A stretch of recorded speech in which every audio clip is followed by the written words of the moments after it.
Okay, fine. So in today's class, we are going to discuss on a topic called as canal head walk. Okay. Suppose, say we have this river here. This is the river, and what we want to do, we want to divert some amount of water from this river into a canal, so that this canal can carry this water to for agriculture purposes, for irrigation purposes, or for various purposes, right? So our aim is to divert the amount of water that is present in this river into a canal.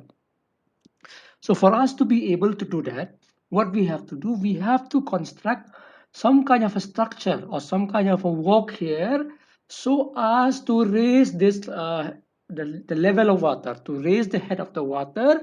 Then only we can divert this water from this river into the canal.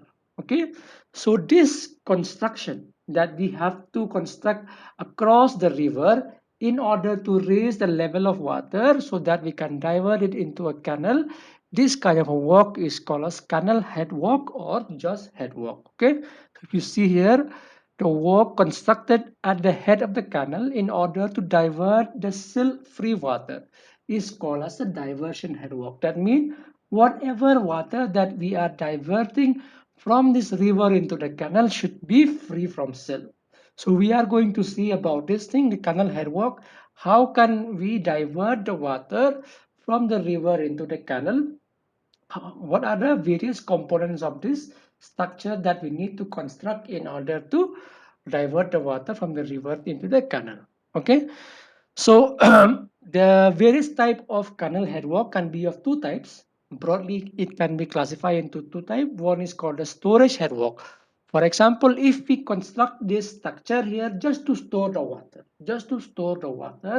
we are not going to divert it. We're just going to store it so that we can use it whenever it is needed. That kind of a head walk is called as a storage head walk. However, if we are going to divert this water into a canal, and that kind of a work is called as a diversion head work. So there are two ways whereby we construct this structure here, either to store the water, just to store the water, so that it can be used for other purpose. In that case, we construct either a dam, a small dam and all, a small check dam and all, so that we can store the water, or we do what we do, we divert this water into a canal. So for that, what we have to do, we have to construct either a weir or a barrage so as to raise the level of water. Okay, so we either construct a weir or a barrage to raise the level of water so that we can divert it into a canal. So the various components of a diversion head walk are shown in this figure. Okay, say this is the river, you see, this is the river. So what we have to do, first of all, we need to construct either a weir or a barrage so as to raise the level of water. Then we have this guide bank, we have this marginal bund, we have a fish ladder, we have divide wall, then here we have undersluice. This is the canal whereby we want to divert the water. Here we have the head regulator and here we have the sill excluder. So we are going to see these components. We're going to discuss this component one by one. What are the role, what are the functions? And actually this is how actually we divert the water. These are the components of the diversion headwork that we need to construct in order to divert the water from the river into the canal. Okay. So this diagram you should again draw it, because last time I've given you assignment to draw some diagram. So again, please draw this diagram also and submit in that same email ID that I've given. Okay. So because this is important, only when you start drawing it, then only you remember all these components. Therefore, as an assignment, you also draw this diagram and submit it to me by tomorrow. So let us see now all of this component one by one. First of all, let us see about the weir or the barrage. Okay. So now see, this is the upstream of the river and this is a downstream. So what we do actually, we construct some kind of a solid barrier which is made of a concrete so as to raise the water in the upstream end. Okay. So because of the presence of this solid barrier, there is some kind of a ponding here, right? So you see here, initially this is the water. So what we do actually, we construct some kind of a solid barrier here. That's why the water level in the upstream portion has been raised up. Okay, so if this ponding of water that is happening here, if this ponding is being done by the solid weir structure, solid structure that we construct here, that kind of a structure is called as a weir. Okay, here it is made of a concrete, and here the entire ponding at the upstream end is being done because of this structure that we construct here, which is made of a concrete. That's this kind of a structure is called as weir. Sometime we put some kind of a gates here, but very often we provide gates. So you see here we provide some gates on top of this weir, but that only occasionally. So even though we provide some gate here, the major process, the major role that is responsible for ponding of water at the upstream end is because of this concrete structure. That's why this structure is called as the weir. In case of a barrage, okay, in case of a barrage, we do not construct any solid structure. What we do instead, we provide this kind of a gate here. You see here, we provide this kind of a gate in order to raise the water at the upstream end. Okay, so the major difference between a barrage and a weirs are, in case of a barrage, the major the all the ponding that is happening at the upstream end is because of the is being done by the gates. Okay, it's clearly mentioned here. However, in case of a weir, all the pondings are being done with the help of a solid weirs. So this is the difference between the weir and the barrage. You can see here, this is see here. Okay, here this is the real structure here. Let me zoom in. Here we provide some barrage here, some gate, and you see here there are some kind of a machines that are being attached here, so as they can raise this gate. Okay, they can open it or they can close it using these machines that are attached here. So this is about the barrage. So another thing is that during the flood the gates are open so the afflux is very small. What is afflux basically? So say, okay, this is the initial level of the river, okay, initial level of the water. However, because of the construction of the weir or the barrage, so at the upstream end the flood level has rise up, right? This amount of water is being risen up because of the construction of weir or barrage at the upstream end. So this raise of water, this is called as afflux. Let me unlock the meeting.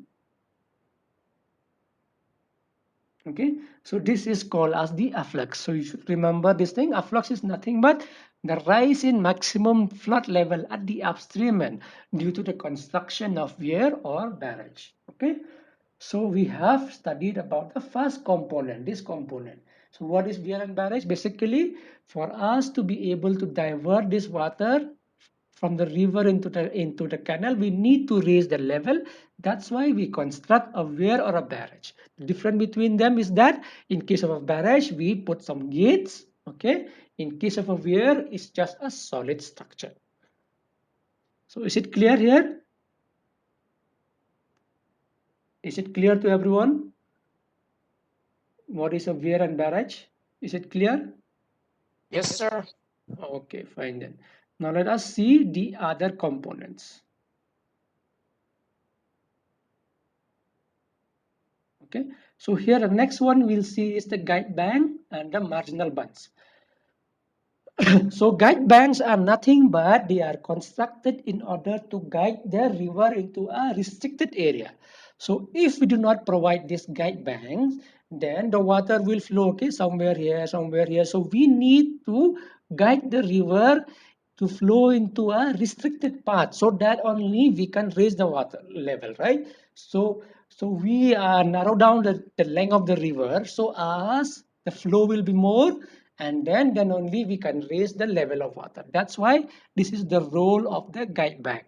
If you can see here, here. Okay, this is the guide bank basically. So here they provide with some stone in order to protect this guide bank.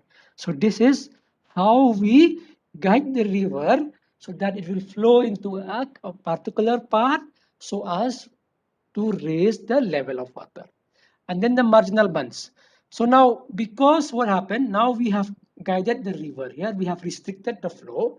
So the water level will rise up, right? Because we have restricted the flow. So sometime, okay, when there is high water, high flow of water, okay, so because this area is being restricted, so when there is sufficient high flow water, then the entire region nearby this part will be flooded, and then it may affect these people or any kind of a crops or something that is present here. So for us to protect that, what we do, we provide some kind of a marginal bunds so that if even if the water has spilled from here, the water will not affect this area that is present here. That is the role of the marginal bunds.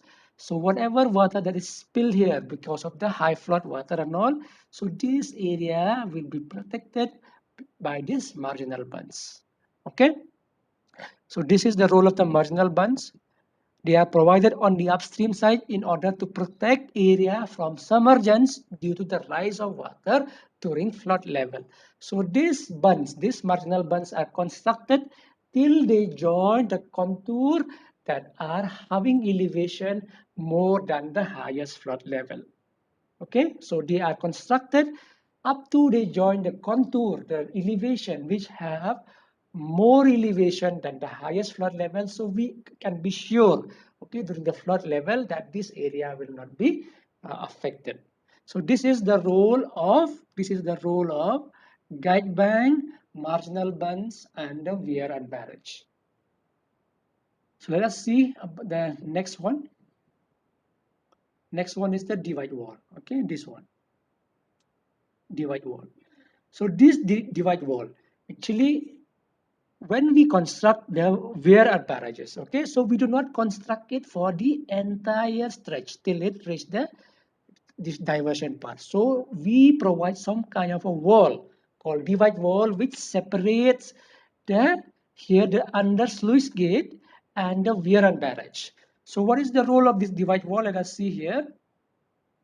Okay, so a divide wall is constructed parallel to the direction of flow of water in order to separate the weir or the barrage from the undersluice section. Okay, so that I will explain to you what is the role of this undersluice. But for now, just know that the role of this divide wall is just to separate the undersluice with the weir or the barrages. So adjacent to this divide wall, there is a fish ladder. Because what happened? Once we obstruct the flow, right? We obstruct the flow here. So if we do not provide any fish ladder, so the fish cannot migrate from the upstream to the downstream or from the downstream to the upstream. So we need to provide some provision to the fish also. That's why this fish ladder is being provided here so that the fish can migrate from the upstream or the downstream or from vice versa without any effect as a result of the construction of this kind of walk. So you see here, okay, so this is the role of the fish ladder here, whereby we construct like this. So why we construct this step like this? So that the velocity will not be high, okay, so that the fish can flow easily from the upstream or to the downstream. This is the fish ladder that we are constructed whenever we dam a river or whenever we divert a river. We also should think of the mic the migratory of the fish. That's why we provide this kind of a ladder called as the fish ladder. Okay, so this is the so far we discussed about the marginal bunds, the guide banks, then we have discussed what is the divide wall, what is the fish ladder, and the weir and barrage. So this nearer this one more thing you have to remember is that this divide wall or the fish ladder is always constructed to the side whereby we divert the water. Okay, it's always constructed to the side of the canal. You see here there is a weir and barrage, right?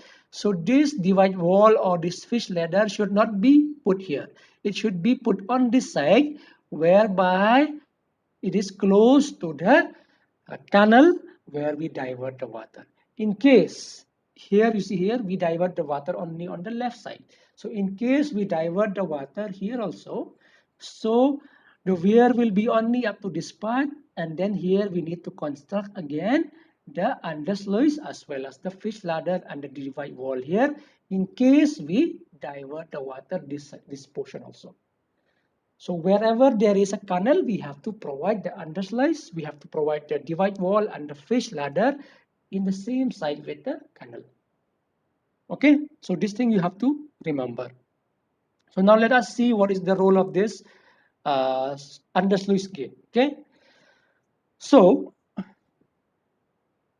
here, okay, let us see this portion here.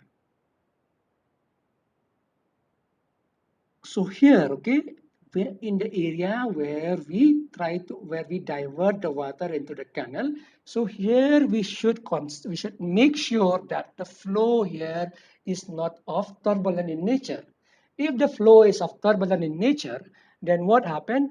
There will be silt content which will enter into the canal, and eventually it will affect the capacity of the canal. That's why the role of this creating this undersluice gate here. Okay, this undersluice gate here, you see, the function is that they are constructed in order to create a less turbulent pocket near the canal head. Okay, so this is the role of this undersluice gate, so as to prevent the silt content, so as to prevent the silt content from entering into the canals. That's why they are also called as the scouring sluices. This is the role of constructing this underslice gate near the canal head so as to prevent the, the scouring part in order to prevent the silt content from entering into the canal. Okay. So near this undersluice gate, we put some kind of a silt excluder. Silt excluder. If you see in this diagram, okay. So in this nearby this undersluice gate, we provide some silt excluder. So the role of this silt excluder is that the same thing, to remove the silt content, to make sure only the clean water will enter into the canal. Okay. Then you see before it enter into the canal, we have another regulator here. A regulator basically whereby we can control how much amount of water it should be diverted into the canal. So using this regulator here, again, this is the picture of a regulator here, you see. So here again, there are some wire that is connected here, so as we can control how much amount of water is to being diverted into the river. Depend upon our needs, depend upon the capacity of the canal, we can accordingly through this regulator we can adjust how much amount of water is being diverted into the canals. So again, let me repeat here. So for us, okay, to divert the water from the river into the canal, so we have to construct all this structure. All this structure we have to construct. First of all, we need to construct a guide bank in order to restrict the water into a particular part, so as there will be sufficient water to raise the level of water. So for that, what we need to do, we need to construct a weir or a barrage to raise the water. Okay. So then, because when we raise the water, okay, during high flood and all, the water may spill here. So what we do, we construct this marginal band so as to prevent this area from being affected. Okay, this is the role of marginal band and the guide bank and the weir and the barrage. Then from this, we construct one divide wall to separate the weir and barrages and the sluice gate. Okay, along with the divide wall, we provide some fish ladder so as the fish can travel easily from the upstream to the downstream uh, without any disturbance as a result of this construction. Then here we provide this undersluice gate, and then along with the undersluice gate, we provide some silt excluder so as to prevent the silt from entering into the canal. So here the silt will get deposited here, and then we open the gate here, the sluice gate. so that the sill will move in the downstream end. Then once all the sill is removed, then using this head regulator here, we adjust how much water is to being diverted into the canal. Okay, so this is about the diversion head work. And always remember, this often comes that this divide wall and the fish ladder is always on the side where there is an offtake canal. In case there are offtake canal on both sides, so the divide wall or this undersluice need to be provided on both sides. Okay, so is it clear to everyone?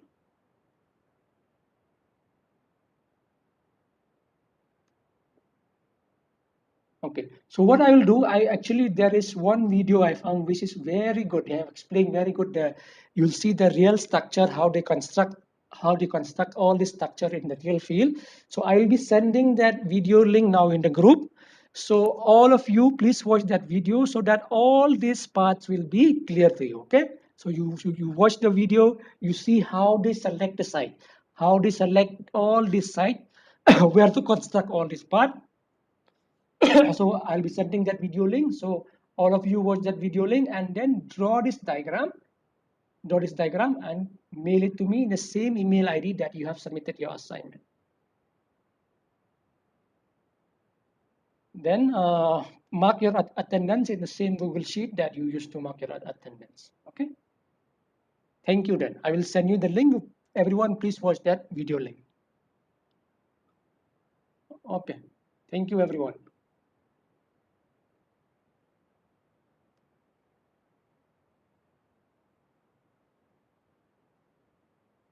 If anyone have any question, you can ask me.